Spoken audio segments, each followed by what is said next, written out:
Hari itu, matahari belum tinggi ketika Galih mengetuk pintu rumah mewah di ujung gang perumahan elit. Ia hanya berniat mengantar galon seperti biasa, tapi tak pernah menyangka bahwa seorang istri berselendang tipis di balik pintu akan mengubah jalan hidupnya dan menghancurkan batas-batas yang selama ini ia hormati. Galih, 30 tahun, tukang galon keliling yang tampan dan berperawakan atletis. Asalnya dari daerah Banyumanik, Semarang. Ia pendiam, sopan, dan rajin, tapi menyimpan luka masa lalu dari wanita yang meninggalkannya demi pria kaya. Mbak Rani, 35 tahun, istri seorang pengusaha properti yang sering ditinggal kerja keluar kota. Tinggal di kawasan elit di Semarang bagian atas. Ia anggun, cantik, dan kesepian. Terlihat sempurna di luar, tapi hatinya rapuh dan penuh hasrat yang lama dikekang. Pak Heru, 40 tahun, suami Mbak Rani, seorang pengusaha sukses, ambisius, dan dingin. Jarang pulang dan lebih banyak memikirkan bisnis. Ia percaya rumah tangganya baik-baik saja. Tak tahu bahwa istrinya haus akan perhatian dan sentuhan. Pagi itu terasa biasa. Galih menggantungkan 2 galon air di motor tuanya, menyusuri jalanan kompleks dengan mata waspada mencari nomor rumah pelanggan. Ia baru 1 bulan mendapat rute baru ini, kawasan elit yang biasanya di luar jangkauan hidupnya. Disinilah rumah nomor 17, rumah besar dengan pagar hitam dan taman terawat. Ia mengetuk pintu seperti biasa. Pintu terbuka. Di sana berdiri seorang wanita dengan rambut tergerai, mengenakan daster tipis berwarna krem. Bibirnya merah muda, matanya menyapu tubuh Galih dari atas sampai bawah sebelum akhirnya tersenyum. "Mas Galih, ya? Wah, cepet banget datangnya," katanya dengan suara rendah, sedikit serak, entah karena bangun tidur atau memang sengaja. Galih mengangguk gugup. "Iya, Bu." Mbak Rani ya?" "Panggil Rani aja biar lebih enak," katanya sambil berjalan ke dalam, menyuruh Galih mengangkat galon ke dapur. Langkahnya lambat, tapi pasti, menggoda tanpa terlihat murahan. Galih sempat ragu saat menurunkan galon, tapi saat ia berdiri, matanya tak sengaja bertemu mata Rani. Ada sesuatu di sana. Bukan sekadar tatapan ibu rumah tangga ke tukang galon, tapi sebuah isyarat samar, permintaan yang belum diucapkan. Beberapa hari kemudian, Rani kembali memesan air, meski sepertinya galonnya belum habis. Ia bahkan mulai memanggil Galih pagi-pagi sekali, sebelum pembantu rumah tangganya datang. Suatu siang yang gerah, listrik mati, dan hanya Rani dan Galih di rumah itu. Rani mengeluh panas, membuka sedikit kancing dasternya, dan meminta Galih membantunya mengangkat dispenser yang berat. Tangannya menyentuh lengan Galih. Lama, tak sengaja, tapi jelas disengaja. "Aku kesepian, Galih," katanya pelan di sela embusan napasnya. "Suamiku lebih sering tidur sama bisnisnya daripada aku." Galih terpaku, jantungnya berdegup cepat. Di depan matanya, larangan dan hasrat saling bertabrakan. Ia tahu ini salah. Tapi di dapur yang sunyi, dengan Rani berdiri begitu dekat dan wangi tubuhnya membius logika, Galih tak bisa menolak saat tangan Rani menariknya pelan. Galih membiarkan dirinya ditarik, langkahnya berat, tapi tak ada satupun keberanian untuk menolak. Jarak di antara mereka menguap dalam sekejap, dan kini hanya tinggal napas yang beradu. Rani menatap matanya lekat-lekat, seolah mencari sisa-sisa keraguan. Tapi Galih tak lagi sanggup berpikir. Ia sudah terlalu lama sendiri, terlalu lama menahan rindu yang tak punya arah. Ciuman pertama mereka terjadi di tengah ruang dapur, di antara dispenser dan galon kosong. Lembut, pelan, tapi menyimpan bara yang lama tersembunyi. Rani meremas tengkuk Galih, menciumnya dengan rasa haus yang tak bisa ditutupi lagi. Daster tipisnya menyentuh kulit Galih, membuat pria itu menggigil, bukan karena dingin, tapi karena sadar bahwa ini nyata. Ia mencium istri orang. Tubuh mereka menyatu di sofa ruang tamu beberapa menit kemudian, dalam desahan yang tertahan dan nafas yang tak beraturan. Tirai jendela bergoyang pelan diterpa angin siang. Rani memejamkan mata, menggigit bibir, menyebut nama Galih seperti mantra. Di matanya, Galih bukan tukang galon. Ia adalah lelaki yang hadir saat ia butuh, yang melihatnya bukan sekadar sebagai istri orang kaya, tapi sebagai perempuan yang masih ingin dicintai. Hari-hari setelah itu menjadi candu. Rani mulai menunggu di depan jendela setiap pagi. Ia akan berdandan ringan, memilih daster yang paling tipis, menyemprotkan parfum hanya di titik-titik tertentu yang ia tahu akan mengacaukan pikiran Galih. Ia akan mencari-cari alasan untuk menelepon lebih sering, minta galon padahal masih setengah, minta tolong cek dispenser, bahkan pura-pura pipa bocor.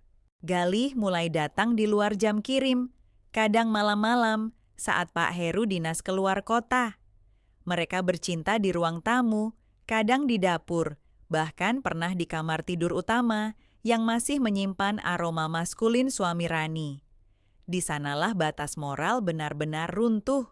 Di ranjang milik orang lain, Rani dan Galih menukar sunyi dengan dosa. Tapi perlahan-lahan, rasa nikmat itu berubah jadi beban. Galih mulai merasa asing pada dirinya sendiri. Ia bukan pria macam ini. Ia hanya tukang galon biasa yang tersesat di jalan yang terlalu halus, terlalu wangi, terlalu berbahaya. Ia mulai bertanya-tanya, ini cinta atau hanya pelarian? Kenapa dadanya makin sesak setiap kali meninggalkan rumah Rani? Rani, di sisi lain, mulai terikat lebih dalam. Ia menjadi posesif. Ia mulai cemburu saat Galih tak membalas pesan dengan cepat. Pernah suatu hari Galih mengantar galon ke rumah pelanggan lain, dan Rani melihat dari kejauhan. Ia langsung menelepon, suaranya gemetar menahan amarah. Kamu senyum-senyum sama dia? Emang cuman aku yang kamu gituin, Galih? Galih diam. Jebakan itu sudah menutup penuh. Ia masuk terlalu dalam. Suatu sore, saat hujan deras membasahi kota Semarang dan jalanan basah seperti permukaan kaca, Galih datang ke rumah Rani. Tak ada panggilan kali ini. Ia hanya ingin bicara, ingin mengakhiri semuanya sebelum terlalu jauh. Tapi pintu tak dibuka oleh Rani. Yang berdiri di balik pintu adalah Pak Heru, matanya dingin, tatapannya menusuk. Di tangannya, ponsel menyala dengan layar terbuka pada pesan-pesan yang tak seharusnya dibaca suami. Mas galon ya?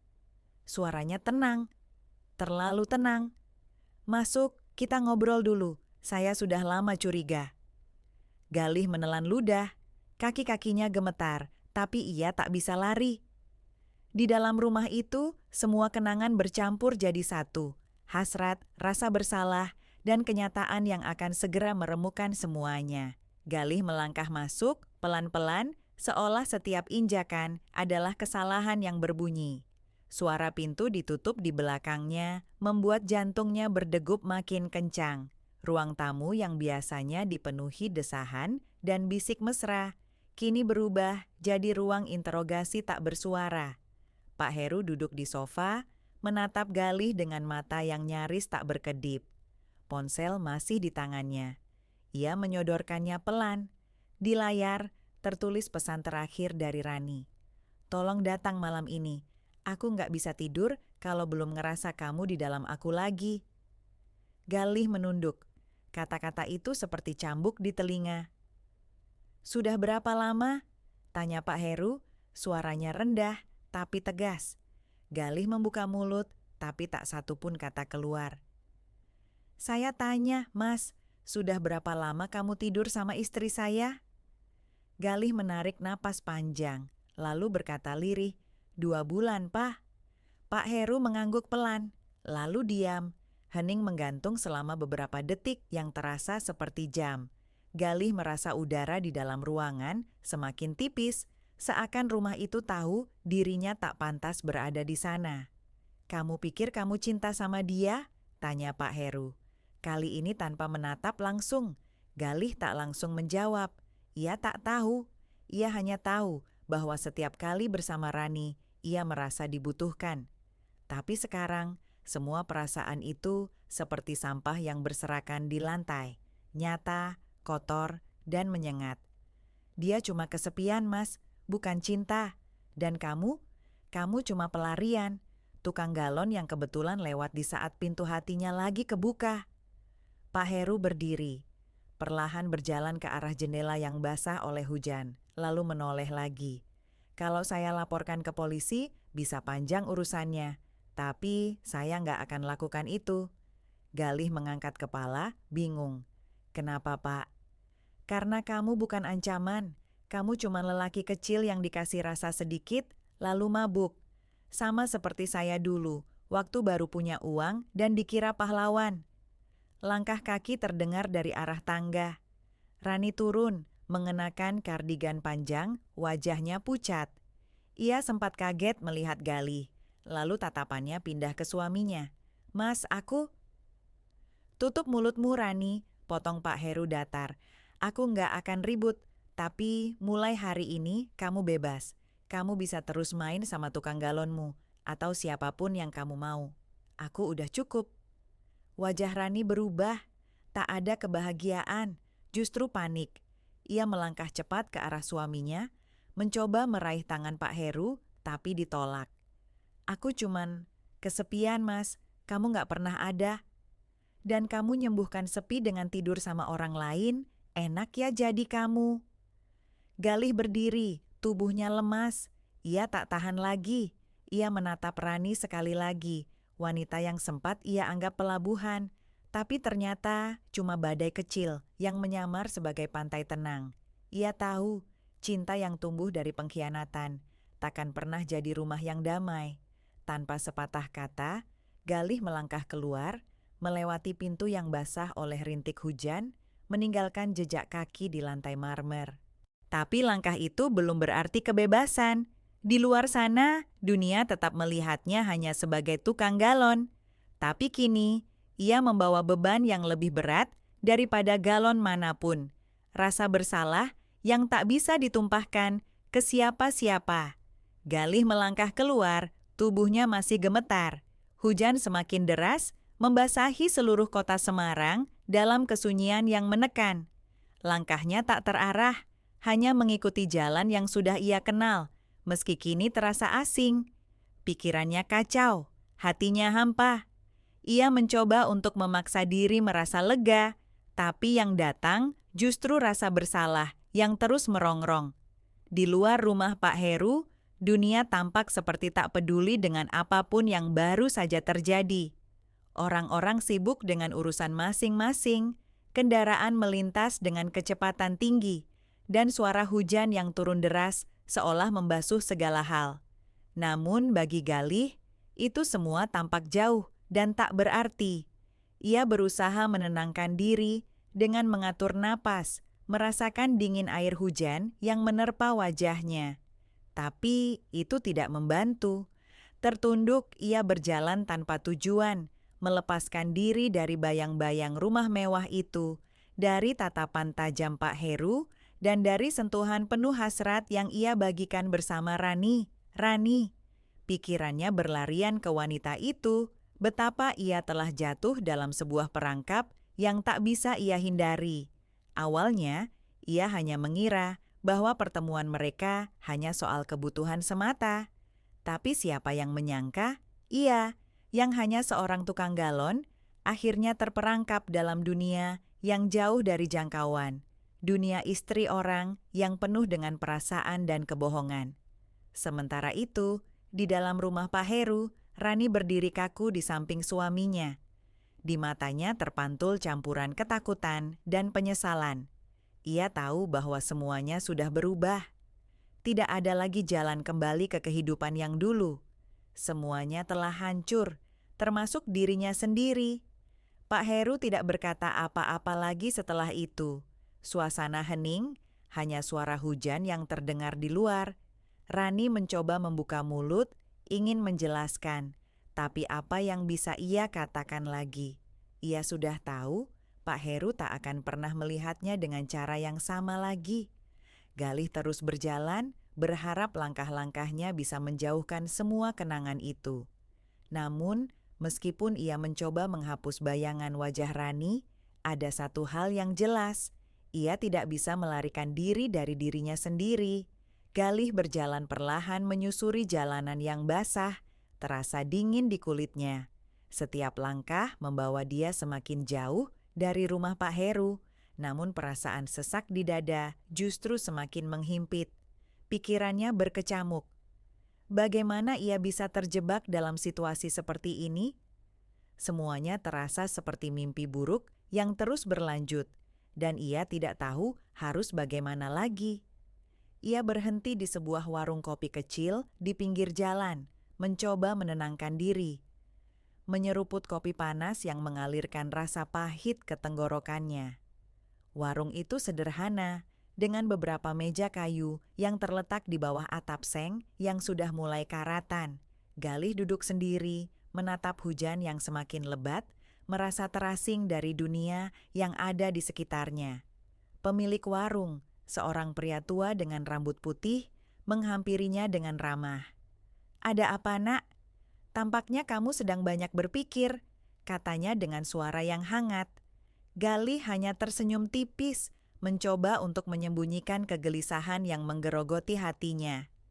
"Hanya butuh waktu sebentar untuk berpikir, Pak," jawabnya. Pemilik warung itu mengangguk, lalu duduk di kursi sebelah Galih. "Kadang hidup memang sulit, Nak. Kita bertemu dengan banyak orang, melalui banyak hal, dan kadang kita terjebak dalam situasi yang tidak kita rencanakan. Tapi jangan pernah lupa, yang paling penting adalah bagaimana kita belajar dari setiap pengalaman." Galih menatapnya, merasa ada kenyamanan dalam kata-kata itu. Sebuah pelajaran berharga, meskipun dirinya masih belum tahu bagaimana cara melangkah ke depan. "Terima kasih, Pak," ujar Galih, akhirnya menemukan sedikit ketenangan. Saat hujan mulai reda, ia berdiri, membayar kopi, dan melangkah keluar, memutuskan untuk kembali ke rumah. Meskipun perasaan di hatinya masih bercampur aduk, namun setidaknya, untuk saat ini, ia tahu bahwa setiap langkah, sekecil apapun, adalah bagian dari perjalanan hidup yang harus dijalani. Galih melangkah keluar dari warung kopi, udara segar yang mulai mengeringkan jalanan memberi sedikit kenyamanan. Hujan sudah reda, dan langit tampak lebih cerah meskipun awan-awan gelap masih bergelayut di horizon. Ia memutuskan untuk kembali ke rumah kontrakannya di pinggiran kota, meskipun pikirannya masih tertuju pada kejadian yang baru saja terjadi. Setiap langkah terasa berat, namun kali ini ia tidak terburu-buru. Ia ingin merenung, mencari tahu apa yang sebenarnya terjadi pada dirinya. Dalam perjalanan, ia mencoba menenangkan dirinya. Ia tahu bahwa hidup tidak selalu berjalan mulus, dan tidak semua hubungan bisa berakhir dengan cara yang ideal. Namun, ia juga tahu bahwa keputusan-keputusan yang kita buat akan mempengaruhi masa depan kita. Sesampainya di rumah kontrakannya, Galih duduk di kursi kayu yang sederhana, menatap langit-langit kosong. Semua yang terjadi terasa seperti sebuah pelajaran berharga yang pahit. Bagaimana ia bisa begitu naif, terperangkap dalam godaan dan kebingungannya sendiri. Ia mulai menyadari sesuatu yang sederhana, bahwa ia harus lebih bijak dalam menghadapi kehidupan. Bahwa meskipun kesepian dan rasa tidak dihargai bisa membuat seseorang terjerumus dalam kesalahan, itu tidak pernah bisa menjadi alasan untuk mengorbankan harga diri dan prinsip. Sore itu, Galih memutuskan untuk menghubungi beberapa teman lamanya yang sudah lama tak ia temui. Ia ingin berbicara dengan mereka, mengingatkan dirinya bahwa dunia ini lebih besar daripada sekadar perasaan sesaat yang datang dan pergi. Ia perlu kembali menemukan arah, kembali pada dirinya yang dulu, sebelum ia terjebak dalam kebingungannya.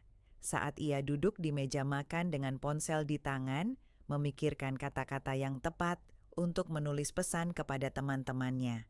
Sebuah perasaan ringan mulai muncul dalam hatinya.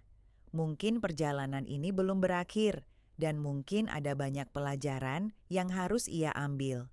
Tapi untuk pertama kalinya, setelah sekian lama, Galih merasa sedikit lebih tenang, seolah langkah-langkahnya mulai mengarah ke tempat yang lebih baik.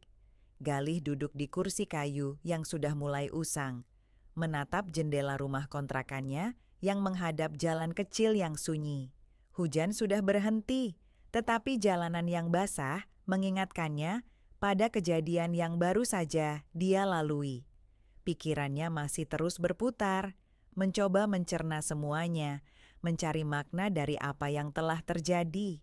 Ia merasa terjebak antara dua dunia yang sangat berbeda.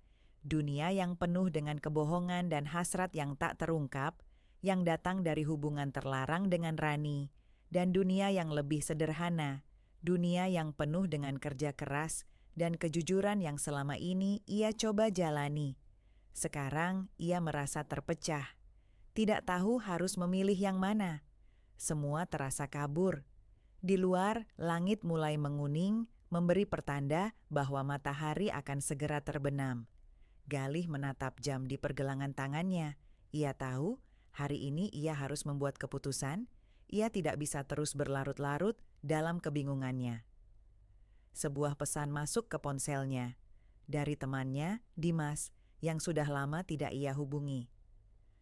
"Galih, lama nggak ngobrol. Ayo ketemu.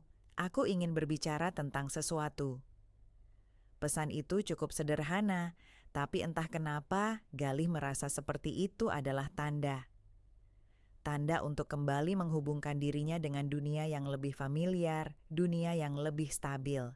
Ia membalas pesan itu dan setuju untuk bertemu di sebuah kafe kecil yang biasa mereka datangi dulu, di ujung jalan dekat taman kota.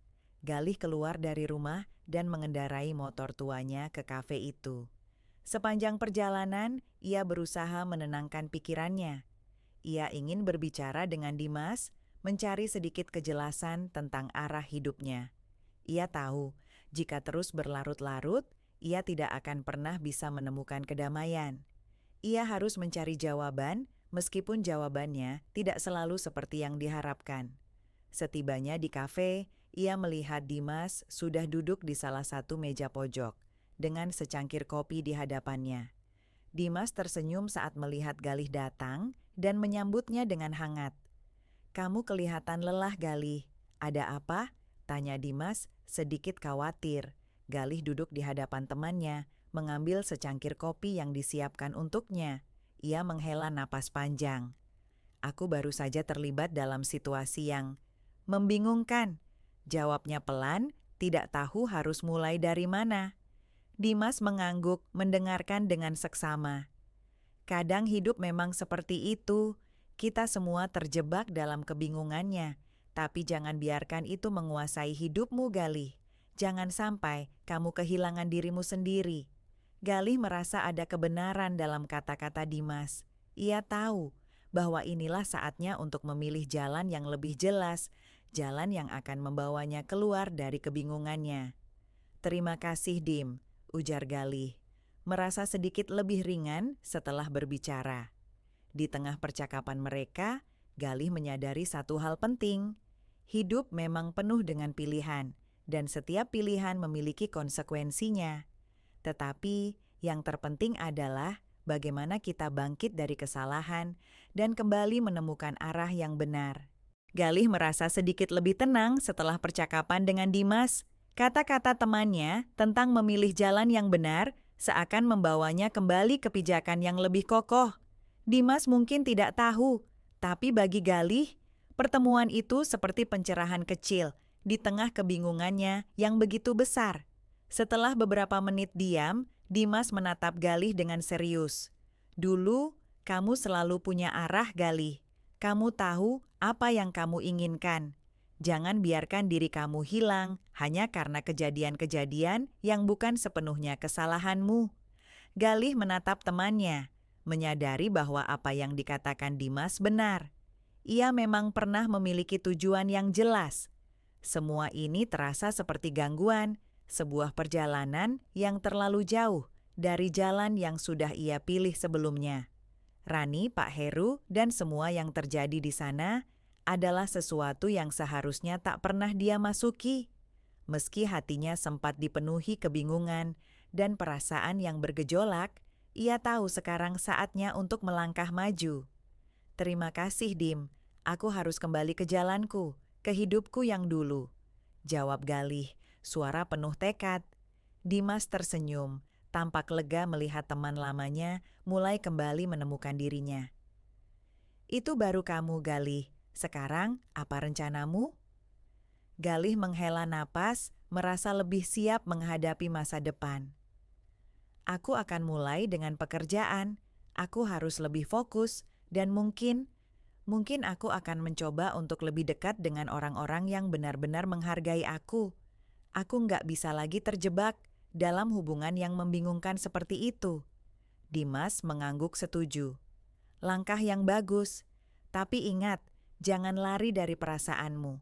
Terkadang kita harus belajar untuk menghadapi rasa sakit agar bisa lebih kuat. Galih mengangguk, berterima kasih untuk kata-kata bijak temannya. Mereka melanjutkan percakapan, tetapi Galih merasa lebih ringan. Di dalam hatinya, ia tahu bahwa perjalanan ini belum selesai. Ia harus melalui banyak hal, menghadapi banyak keputusan. Tetapi setidaknya, ia sudah tahu arah yang ingin ia tuju. Sore itu, setelah pertemuan dengan Dimas, Galih kembali ke rumah kontrakannya dengan perasaan yang jauh lebih tenang. Langit sudah mulai gelap, dan suara kota yang sibuk terasa semakin jauh, seolah semuanya memudar. Galih tahu, perjalanan yang ia jalani ke depannya akan penuh tantangan, tetapi ia sudah siap untuk menghadapinya. Beberapa bulan berlalu sejak pertemuan itu. Galih, yang dulu merasa terperangkap dalam kebingungannya, kini mulai menjalani hidup dengan cara yang lebih terarah. Ia kembali fokus pada pekerjaannya, mengirimkan galon ke rumah pelanggan dengan tekun, tanpa merasa terganggu oleh bayang-bayang masa lalu. Ia tidak lagi merasa seperti tukang galon yang hanya melintas dalam hidup orang lain, tetapi seorang pria yang mulai menemukan kembali tujuannya. Di suatu pagi yang cerah, Galih duduk di sebuah kafe kecil di dekat tempat kerjanya. Ia sedang membaca buku, menikmati kopi hangat yang disajikan dengan sempurna. Dimas tiba-tiba muncul, berjalan ke meja dengan senyum lebar. "Kamu kelihatan lebih hidup, Galih," kata Dimas sambil duduk. Galih tersenyum, sedikit lebih rileks. "Aku merasa lebih baik, Dim. Aku sudah bisa move on dari semuanya. Terkadang, kita harus menyelesaikan bagian-bagian dalam hidup kita yang belum tuntas." "Bagus," jawab Dimas. "Kamu pantas mendapat yang lebih baik." Mereka berbincang, tertawa, dan merencanakan beberapa hal kecil untuk masa depan. Galih merasa seperti kembali ke jalan yang benar.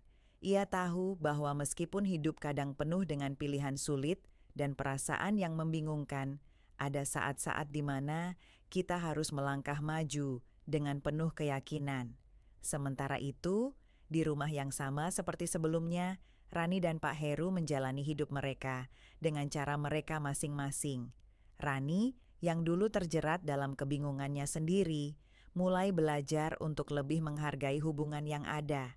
Ia menyadari bahwa kebahagiaan tidak bisa dibangun di atas pengkhianatan, dan mulai berusaha memperbaiki kesalahan yang telah ia buat, meski tak bisa mengubah semuanya. Pak Heru, meskipun tetap menyimpan luka lama, menemukan cara untuk berdamai dengan masa lalu. Ia tidak lagi merasa perlu untuk mengejar balas dendam, karena akhirnya ia menyadari bahwa hidup terus berjalan, dan yang terpenting adalah bagaimana kita menghadapinya dengan kepala tegak. Galih tidak tahu apa yang akan terjadi di masa depan, tetapi satu hal yang ia yakini. Ia sudah belajar dari setiap keputusan dan perasaan yang menguji hatinya.